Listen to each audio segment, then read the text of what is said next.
Good morning to all of you. स्वागत है आपका एक बार फिर से। राधे राधे सभी लोग। तो आ जाओ सभी लोग। और जो हमारा एफओ का एग्ज़ाम है, ठीक है, उसमें अब मात्र 24 डेज बचे हैं। कितने दिन? 24 दिन बचे हैं, ठीक है। आज 20 तारीख हो गई है, ठीक है। 14 दिसंबर को आपका एग्ज़ाम है। कितने दिन बचे? 24 दिन बचे हैं, ठीक है। उसमें आपको सारी की सारी सब्जेक्ट है वो कंप्लीट करनी है। साथ में ये सीरीज़ भी आपको चलने देनी है, ठीक है। इसे भी एक तरफ से कंप्लीट करना है क्योंकि बहुत बेनिफिशियल है आपके लिए, ठीक है। तो चलते हैं हम लोग अगले क्वेश्चन पे। और ये क्लास नंबर जो हमारा है आपको पता है 38 नंबर क्लास है, ठीक है। और जेनेटिक्स की जो है ये सेकेंड लास्ट है। क्या है? सेकेंड लास्ट क्लास है। इसके बाद जेनेटिक्स और प्लांट ब्रीडिंग दोनों कंप्लीट होने के बाद हम लोग फिजियोलॉजी पे चलेंगे, ठीक है। तो चलते हैं हम लोग पहले क्वेश्चन पे। पहला क्वेश्चन है हमारा, फर्स्ट क्वेश्चन है हमारा, आनुवांशिक पदार्थ का सबसे छोटा भाग व कार्यात्मक भाग क्या होता है? आनुवांशिक पदार्थ का मतलब होता है जो जेनेटिक मटेरियल होता है, ठीक है, उसका जो स्मॉलेस्ट पार्ट और जो फंक्शनल पार्ट होता है, स्मॉलेस्ट एंड फंक्शनल पार्ट कौन सा होता है? आपके पास ऑप्शन है जीन, एलिल्स, गैमीट या स्यूडो एलिल्स। जीन हो गया, एलिल हो गया, गैमीट हो गया, स्यूडो एलिल हो गया। तो ये हो जाएगा जीन। क्या हो जाएगा? जीन्स। जीन्स कहाँ पाए जाते हैं? क्रोमोजोम पे पाए जाते हैं। कहाँ पे पाए जाते हैं? क्रोमोजोम पे पाए जाते हैं। गुणसूत्र जो होता है उस पर क्या पाए जाते हैं? जीन्स पाए जाते हैं, ठीक है। अगला हम बात करते हैं एलिल्स। एलिल्स होते क्या है? एलिल्स जो होते हैं ये जीन्स की वेरियस फॉर्म्स होती हैं, मतलब बहुत सारी जो आकृतियाँ या और बहुत सारे जो इसके ट्रांसफॉर्मेशन होता है जीन्स का, तो उनकी जो फॉर्म्स होती हैं उसे क्या कहते हैं? एलिल्स कहते हैं, ठीक है। जीन की वेरियस फॉर्म्स मतलब बहुत सारी जो परिवर्तन होते हैं वो क्या होते हैं? वो एलिल्स होते हैं। अगर गैमिट की बात करते हैं, गैमिट क्या होता है? गैमिट जो होता है सेक्सुअल यूनिट होता है। गैमिट जो होता है सेक्सुअल यूनिट होता है। क्या होता है? सेक्सुअल यूनिट, या जो इसे क्या बोलते हैं? सेक्सुअल इकाई बोलते हैं। क्या बोलते हैं? सेक्सुअल इकाई बोलते हैं, ठीक है। अगला हम बात करते हैं स्यूडो एलिल। स्यूडो एलिल जो होता है, जो स्यूडो एलिल होता है ये जो है क्या गवर्न करता है? गवर्न मतलब कंट्रोल करता है किस पे? स्यूडो एलिल जो एलिल होते हैं ये गवर्न करते हैं या कंट्रोल करते हैं जो अलग अलग एक्सप्रेशन दे रहे होते हैं सेम कैरेक्टर। मतलब मान लो सेम कैरेक्टर है, ठीक है, मतलब एक प्लांट है, ठीक है, वो अलग अलग उसमें जो है एक्सप्रेशन दे रहा होता है, अलग अलग तरीके से उसमें दिखाई पड़ रहा होता है या अलग अलग तरीके से उसमें एक्टिविटी या बिहेवियर उनका होता है। तो ये क्या होता है? ये होता है स्यूडो एलिल्स। क्या होते हैं? स्यूडो एलिल होते हैं, ठीक है। मतलब कैरेक्टर सेम है, ठीक है, जो क्रोमोजोम है सेम है, लेकिन उसके जो लक्षण है वो अलग अलग दिखाई पड़ रहे हैं। तो क्या हो जाए उनमें? क्या होगा? उसमें होगा स्यूडो एलिल्स होंगे, ठीक है। तो इसका सही आंसर क्या हो जाएगा? इसका सही आंसर हो जाएगा जीन्स। इसके सही आंसर हो जाएंगे, ठीक है। नेक्स्ट पे हम लोग चलते हैं। अगला क्वेश्चन है हमारा, अगला है कॉम्प्लीमेंट्री जीन इंटरेक्शन का रेशियो क्या होता है? ठीक है, जो जीन इंटरेक्शन होता है उसके रेशियो के बारे में हम लोग बात करेंगे, ठीक है। तो जो कॉम्प्लीमेंट्री जीन इंटरेक्शन होता है उसका सही आंसर क्या है? 9:3:3:1 या 15:1 या 9:7 या 13:3, ठीक। 9:3:3:1, 15:1, 9:7 या 13:3। तो अगर बात करते हैं कॉम्प्लीमेंट्री जीन इंटरेक्शन का, ठीक है, तो इसका सही आंसर होगा 9:7, 9:7 या 9:7, ठीक है। वहीं अगर 9:3:3:1 की बात करते हैं या 9:9:9:1 की बात करते हैं तो ये क्या होगा? Dihybrid. क्या होगा? क्या होगा? डाई हाइब्रिड का जो जीन इंटरेक्शन रेशियो होता है कितना होता है? 9:3:3:1। वहीं अगर 15:1 की बात करते हैं, ये किसका होता है? ये डुप्लीकेट जीन जो होते हैं। किसका होता है? जो डुप्लीकेट जो जीन होते हैं उनका क्या होता है? 15:1 होता है, ठीक है। 13:3 की बात करते हैं तो ये क्या होता है? ये इनहिबिटरी जीन होते हैं। कौन से जीन होते हैं? इनहिबिटरी जीन होते हैं, ठीक है। एक इसमें आपका बच जाता है जो मेन है मास्किंग जीन जो होते हैं उनका जीन इंटरेक्शन कितना होता है, वो होता है 12:3:1। ठीक है। वहीं अगर बात करते हैं पॉलीमर, एक होते हैं पॉलीमर जीन इंटरेक्शन, ठीक, इनका कितना होता है, इनका होता है 9:6:1 या 9:6:1। ठीक है। तो अगर सही आंसर की बात करें 9:7 होगा किसका, कॉम्प्लीमेंट्री का।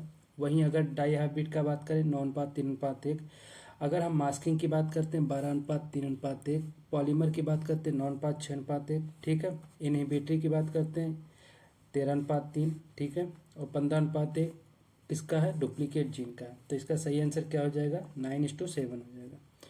चलिए अगले क्वेश्चन पे चलते हैं। अगला क्वेश्चन है किसी जीव में, ठीक है, अगला क्वेश्चन क्या है, किसी जीव में अचानक से परिवर्तन क्या कहलाता है। मतलब इमीडिएट जो सडनली जो है, सडनली जो चेंज होता है, ठीक है, सडनली जो मान लो चेंज हो गया किसी जीव में हमारे प्लांट भी आते हैं, एनिमल्स भी आते हैं। ठीक है। अगर किसी जीव में अचानक से परिवर्तन होता हो तो उसे क्या कहते हैं, उत्परिवर्तन, उत्परिवर्ती जन या विपरीत चित्र। उत्परिवर्तन को क्या बोलते हैं हम लोग, म्यूटेशन बोलते हैं। एक बार इंग्लिश में समझ लीजिए, म्यूटेशन हो गया। ठीक है। उत्परिवर्ती को क्या बोलते हैं, उत्परिवर्ती की बात करते हैं इसे कहते हैं म्यूटेंट बोलते हैं। उत्परिवर्तीजन यानी म्यूटाजेंस बोलते हैं। ठीक है। विपरीत चित्र की बात करते हैं, अगर विपरीत चित्र की बात करते हैं ये कॉन्ट्रास्टिंग कैरेक्टर, इसका स्पेलिंग क्या होता है, कॉन्ट्रास्टिंग कैरेक्टर होता है। ठीक है। अगर उत्परिवर्तन की बात करते हैं तो इसका सही आंसर हो जाएगा उत्परिवर्तन। मतलब किसी भी प्लांट में, किसी भी एनिमल में अगर सडनली, जैसे अभी आपने देखा हुआ कोरोना वायरस में इसके बहुत सारे वेरिएंट आ रहे थे, यानी कि इसमें जो है म्यूटेशन हो रहा था। ठीक है। म्यूटेशन वर्ड बहुत सुना होगा। उत्परिवर्तन होता, अचानक से इसमें परिवर्तन हो जा रहा था, अपना नया रूप बना ले रहा था, तो वो क्या होता है, वो होता है हमारा उत्परिवर्तन। ठीक है। वहीं अगर उत्परिवर्ती की बात करते हैं, जैसे वायरस का उत्परिवर्तन हो रहा है तो हमारा उत्परिवर्ती या जिसका हो रहा है वो हो जाएगा हमारा क्या, वो उत्परिवर्ती हो जाएगा। मतलब जिस चीज़ का उत्परिवर्तन या म्यूटेशन हो रहा है उसे हम क्या, म्यूटेंट बोल देंगे। ठीक है, जिसका हो चुका है।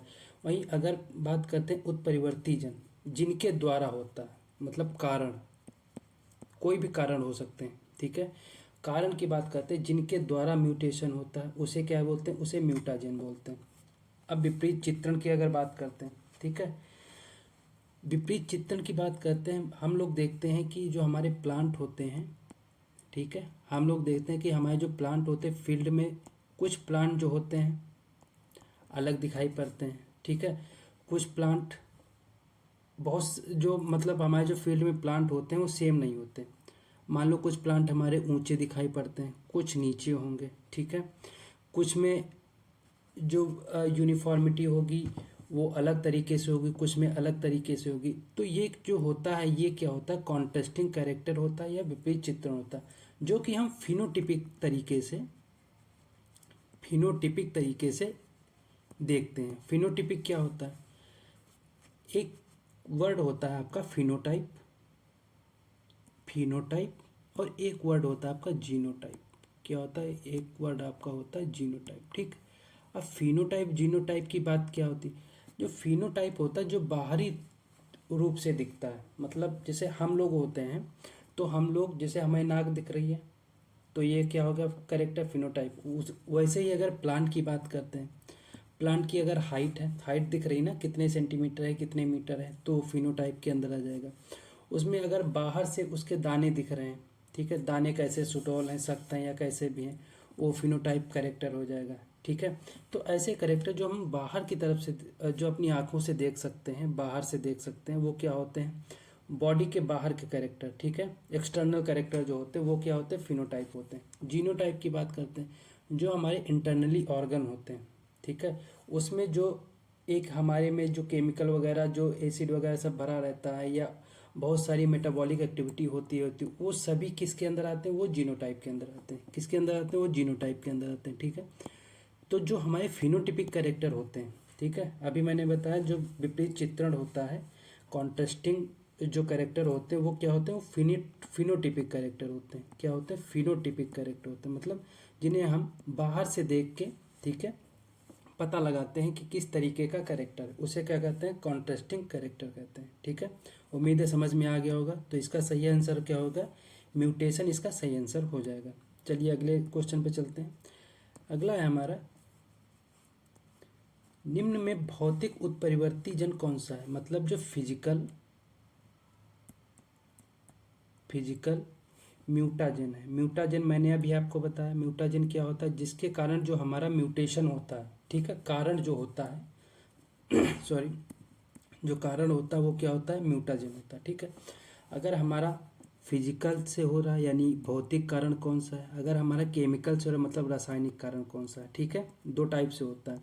तो अगर हम बात करते हैं भौतिक कारण, इसमें भौतिक कारण का अल्फा रेज हो गया, ईएमएस हो गया, 5 ब्रोमो यूरेसिल हो गया, या एक्रीफ्लेविन हो गया। तो अगर बात करते हैं भौतिक उत्परिवर्तीजन, तो अल्फा रेज जो होती हैं का भौतिक उत्परिवर्तीजन के अंदर आती हैं। ठीक है, अल्फा रेज के साथ साथ आपकी बीटा भी आ जाएंगी, इसी के साथ आपकी गामा भी आ जाएंगी। तो ये जो सारी जो किरणें होती हैं, पराबैंगनी किरणें, रेज होती हैं, ये क्या होती हैं, ये बहुत म्यूटेशन के प्रति उत्तरदायी होती हैं। इनके द्वारा म्यूटेशन होता है, और जो हम नॉर्मली एक्सरे वगैरह कराते हैं ये सभी भौतिक के अंदर आते हैं और म्यूटेशन के प्रति उत्तरदायी होते हैं। ठीक है, वहीं अगर बात करते हैं ईएमएस, 5 ब्रोमेयूरेसिल या एक्रीफ्लेविन, ये सभी क्या होते हैं, ये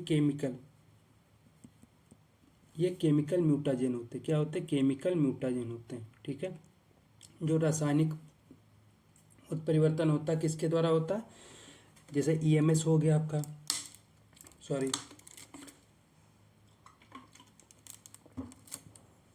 ईएमएस हो गया आपका, 5 ब्रोमोयूरेसिल हो गया, या एक्रीफ्लेविन हो गया। ठीक है, ये सारे सारे क्या हैं, ये केमिकल म्यूटाजेन है। ठीक है, क्या है, केमिकल म्यूटाजेन। ठीक है, पानी पी रहे थे, कोई दिक्कत हो तो बताइएगा। ठीक है, इसीलिए थोड़ी देर नहीं बोले हैं। तो उम्मीद है ये चीज़ समझ में आ गई होगी, जो भौतिक होते हैं। ठीक है, जैसे इसमें अल्फा हो गया, बीटा हो गया, गामा रेज हो गई, एक्सरे हो गया। अगर केमिकल म्यूटाजन की बात करते हैं तो इसमें ईएमएस हो गया, 5 ब्रोमोयूरेसिल हो गया, या एक्रीफ्लेविन हो गया। ठीक है, नेक्स्ट पे हम लोग चलते हैं। अगला क्वेश्चन हमारा है, अगले क्वेश्चन की बात करते हैं, समान लिंक के समूह में जीन का लिंक होना। ठीक, मान लो जो एक ग्रुप होता है, ठीक है, मान लो एक ग्रुप है, उसमें एक ही टाइप के कैरेक्टर के, ठीक है, एक ही टाइप, मान लो क्यू कैरेक्टर के टाइप के जीन, एक ही टाइप के कैरेक्टर एक समूह बना लेते हैं। ठीक है, और उसमें एक दूसरे से लिंक हो जाते हैं। क्या हो जाते हैं, एक दूसरे से लिंक हो जाते हैं। तो उसे हम लोग क्या कहते हैं, उसे हम लोग कहते हैं लिंकेज। इसका सही आंसर क्या हो जाएगा, लिंकेज हो जाएगा। क्या इसका सही आंसर हो जाएगा, इसका सही आंसर हो जाएगा लिंकेज। ठीक है, मतलब एक ग्रुप होता है जिसमें जो हमारे जीन्स होते हैं वो एक दूसरे से लिंकेज बना लेते हैं, लिंक बना लेते हैं, उसे क्या कहते हैं, उसे लिंकेज कहते हैं। और ये क्या होता है, ये समान रूप के वाले होते हैं। क्या होते हैं, समान रूप वाले जीन होते हैं। ठीक है, क्रॉसिंग ओवर में क्या होता है, क्रॉसिंग ओवर मैंने पिछले क्लास में आपको बताया था किस में होता है, मियोसिस में होता है, अर्धसूत्री में होता है। ठीक है, किस में होता है, अर्धसूत्री में होता है। ठीक है, और अर्धसूत्री की कौन सी स्टेज में होता है, ये होता है पैकिटीन में। पैकिटीन में मैंने आपको बताया था कि डिफरेंट टाइप के, मान ऐसे ऐसे चीज़ मैंने आपको बताई थी, जैसे डिफरेंट टाइप के क्रोमोजोम है। ठीक है, मान लो ये रेड रेड कलर का क्रोमोजोम है। ठीक है, हम किसी और कलर का, मान लो इस कलर का क्रोमोजोम एक बना लेते हैं। ठीक है, मान लो इस टाइप का क्रोमोजोम हम एक बना लेते हैं। ठीक, तो ये जो हमको क्रोमोजोम दिख रहे हैं ये डिफरेंट टाइप के दिख रहे हैं। ठीक है, तो इनमें जो लिंकेज होगा वो क्या होगा, उसे हम क्या बोलेंगे, उसे हम बोलेंगे क्रॉसिंग ओवर। ठीक है, इन दोनों से अगर लिंक, एक दूसरे से लिंक होते हैं वो क्या होगा, क्रॉसिंग ओवर। वही लिंकेज की अगर हम बात करते हैं, ठीक है, वहीं अगर हम लिंकेज की बात करते हैं तो इसमें समान क्रोमोजोम मिलते हैं। क्या मिलते हैं, समान क्रोमोजोम मिलते हैं, और क्रॉसिंग ओवर में डिफरेंट क्रोमोजोम मिलते हैं। ठीक है, तो इसीलिए इसे अपोजिट माना जाता है, opposite of crossing over, opposite of crossing over. ठीक है, उम्मीद है समझ में आ गया अपोजिट क्यों कहा जाता है, क्योंकि इसमें अलग अलग क्रोमोजोम मिलते हैं, अलग अलग कैरेक्टर के। लिंकेज में क्या होता है, टाइप के क्रोमोजोम, एक समान क्रोमोजोम मिलते हैं, ठीक है। अगला है हमारा इंटरफेरेंस। इंटरफेरेंस जो है, ठीक है, उस इंटरफेरेंस क्या होता है? इंटरफेरेंस जो होता है जब हम क्रॉसिंग ओवर करते हैं, ठीक है। मान लो हमारी 2 क्रॉसिंग ओवर हुई, ठीक। फर्स्ट क्रॉसिंग ओवर यहाँ हुई, इसके बाद दूसरी क्रॉसिंग ओवर यहाँ हो रही, ठीक है। मान लो जितनी क्षमता से हमने पहली क्रॉसिंग ओवर हुई, ठीक, हमारी सेल की जितनी क्षमता से पहली क्रॉसिंग ओवर हुई, वो क्षमता आगे जाके क्या हो जाए, रिड्यूस हो जाए। जब दूसरी क्रॉसिंग ओवर हो तो उसमें क्या हो जाए, रिड्यूस हो जाए, तो उसे हम लोग क्या कहते हैं, उसे हम कहते हैं इंटरफेरेंस। हम नॉर्मल भाषा में बोल सकते हैं इंटरफेरेंस का मतलब होता है कि किसी 2 चीज़ों के बीच में या किसी 3 चीज़ों के बीच में अपने आप को उसमें रखना, ठीक। आमतौर पे भाषा में बोला जाए या इसमें अगर बोला जाए तो मतलब अगर 2 क्रॉसिंग ओवर हो रहे हैं, ठीक है, उनके बीच में अगर उनकी क्षमताओं के बीच में अंतर आ जाता है तो उसे क्या बोलते हैं, उसे इंटरफेरेंस बोलते हैं। क्या बोलते हैं उसे? उसे बोलते हैं इंटरफेरेंस, ठीक है। अगला हम बात करते हैं, अगला हमारा है कोइंसिडेंस। क्या है हमारा? अगला हमारा कोइंसिडेंस है, ठीक है। अगर कोइंसिडेंस की बात करते हैं तो जो इंटरफेरेंस की स्ट्रेंथ होती है, इंटरफेरेंस की स्ट्रेंथ होती है, मतलब जो ताकत होती है इंटरफेयर करने की, उसे क्या बोलते हैं, उसे कोइंसिडेंस बोलते हैं। क्या बोलते हैं? उसे कोइंसिडेंस बोलते हैं। मतलब मान लो हमने पहले क्रॉसिंग ओवर दूसरे क्रॉसिंग ओवर के बीच में इंटरफेरेंस हुआ तो क्या हुआ, इसकी जो क्षमता है या क्या बोलते हैं, टेंडेंसी बोल सकते हैं, इसकी जो टेंडेंसी वो क्या हुई, रिड्यूस हुई या कम हुई, ठीक। अगर कम हुई तो वो जो कम हुई क्षमता है, इसकी टेंडेंसी है, तो कितनी स्ट्रेंथ की कम हुई या कितनी स्ट्रेंथ से कम हुई, उसे क्या बोल देंगे, उसे कोइंसिडेंस बोल देंगे, ठीक है। उम्मीद है लिंकेज और क्रॉसिंग ओवर समझ में आ गया होगा, इंटरफेरेंस भी आ गया होगा, कोइंसिडेंस भी आ गया होगा, ठीक है। तो अब हम बात करते हैं इसके सही आंसर की, तो इसका सही आंसर हो जाएगा लिंकेज, ठीक है। हम लोग चलते हैं अगले क्वेश्चन पे। अगला क्वेश्चन है हमारा, डीएनए से एमआरएनए का जब सिंथेसिस होता है उसे क्या कहते हैं, ठीक है। सिंथेसिस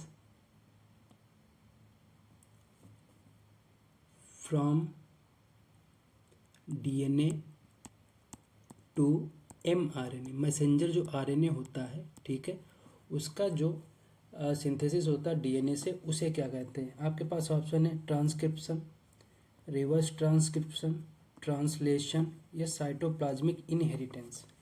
ट्रांसक्रिप्शन होता है, रिवर्स ट्रांसक्रिप्शन होता है, ट्रांसलेशन होता है या साइटोप्लाज्मिक इनहेरिटेंस होता है। तो इसका सही आंसर क्या हो जाएगा? इसका सही आंसर हो जाएगा ट्रांसक्रिप्शन, ठीक है। अगर डीएनए से, ठीक है, मैसेंजर आरएनए का सिंथेसिस होता है तो ट्रांसक्रिप्शन। रिवर्स ट्रांसक्रिप्शन क्या हो जाएगा? एमआरएनए से, एमआरएनए से अगर डीएनए बनता है तो क्या हो जाएगा? Reverse transcription. यही अगर ट्रांसक्रिप्शन की बात करते हैं तो डीएनए से अगर एमआरएनए का सिंथेसिस होता है तो क्या हो जाएगा? ट्रांसक्रिप्शन। मतलब डीएनए से एमआरएनए आरएनए बनता है, ट्रांसक्रिप्शन। एमआरएनए से डीएनए बनता है तो रिवर्स ट्रांसक्रिप्शन, ठीक है। अगर ट्रांसलेशन की बात करते हैं, ठीक है, ट्रांसलेशन क्या होता है? ट्रांसलेशन की अगर बात करते हैं, ठीक है, तो जो एमआरएनए होता है, ठीक है, एमआरएनए क्या करता है? वो प्रोटीन सिंथेसिस जब करता है, क्या करता है? प्रोटीन का सिंथेसिस करता है। एमआरएनए जब सिंथेसिस करता है किसका? प्रोटीन का, तो क्या होता है? वो ट्रांसलेशन होता है, ठीक है। एमआरएनए किस में कन्वर्ट हो जाता है? प्रोटीन सिंथेसिस में, ठीक है। जो मैसेंजर आरएनए होता है जो मैसेज भेजता है, ठीक है, वो जब प्रोटीन का सिंथेसिस करता है तो क्या हो जाता है? वो हो जाता है ट्रांसलेशन हो जाता है, ठीक है।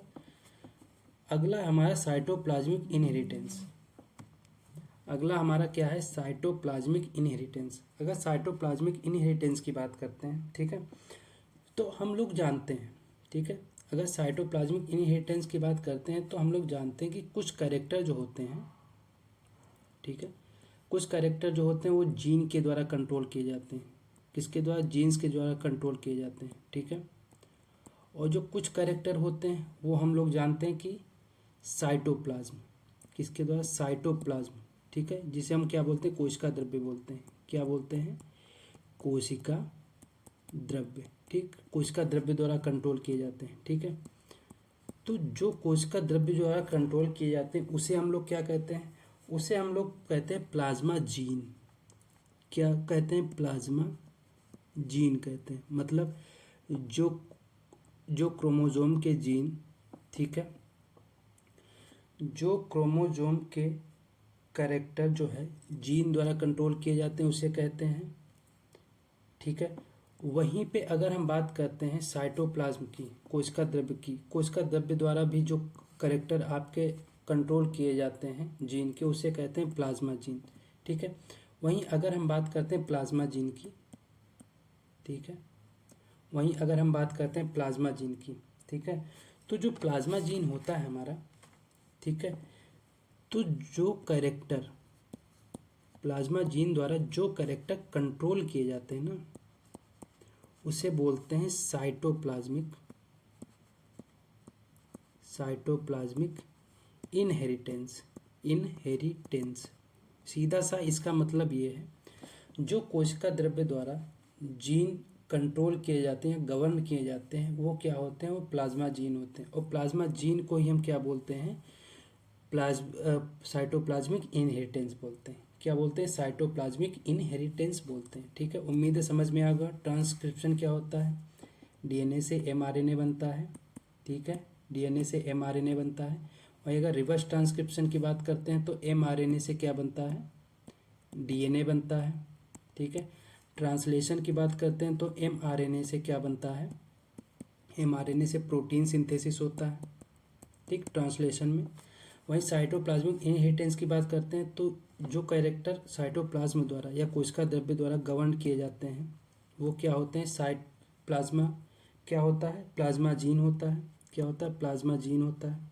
ठीक है, और जो प्लाज्मा जीन द्वारा कैरेक्टर गवर्न किए जाते हैं उसे कहते हैं साइटोप्लाज्मिक इनहेरिटेंस कहते हैं। ठीक है, उम्मीद है ये क्वेश्चन समझ में आ गया होगा।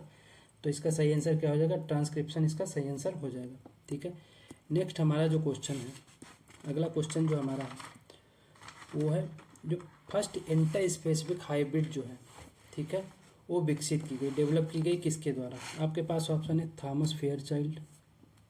ठीक, आपके पास ऑप्शन है थॉमस फेयरचाइल्ड, रिम्पू, वेबिलोन या डोनाल्ड। थॉमस फेयरचाइल्ड, रिम्पू या वेबिलोन या डोनाल्ड। ठीक है, फर्स्ट इंटर स्पेसिफिक जो हाइब्रिड है। ठीक है, तो इसका सही आंसर हो जाएगा थॉमस फेयरचाइल्ड। तो कौन सी वो वेराइटी थी हाइब्रिड वाली जो थॉमस फेयरचाइल्ड द्वारा डेवलप की गई?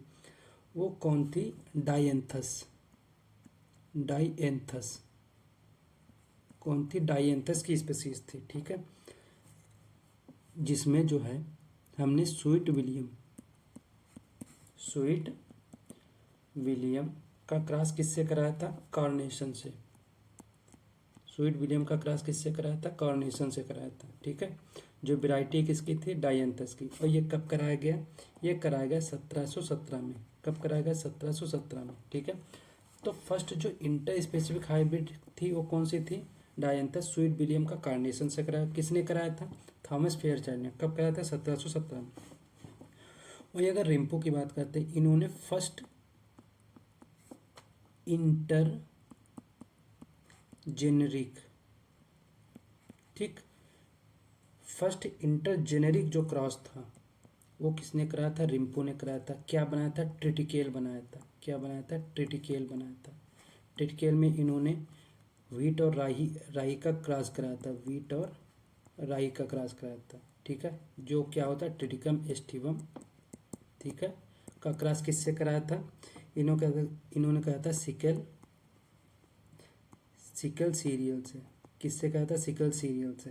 ठीक है, जिससे हमें क्या मिलके बना था? ट्रिटिकेल प्राप्त हुआ था। कब कराया था? 1890 में कराया था। कब कराया था? 1890 में कराया था। ठीक है, तो फर्स्ट इंटर स्पेसिफिक किसने कराया? थॉमस फेयरचाइल्ड ने। फर्स्ट इंटर जेनेरिक किसने कहा? रिम्पो ने। कब कराया था? 1870 में।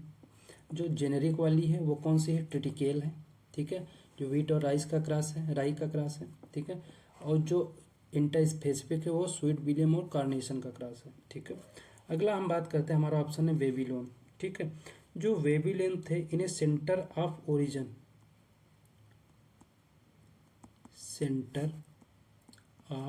ओरिजिन क्या है, सेंटर ऑफ ओरिजिन किसके द्वारा दिया गया था, बेबीलोन के द्वारा दिया था।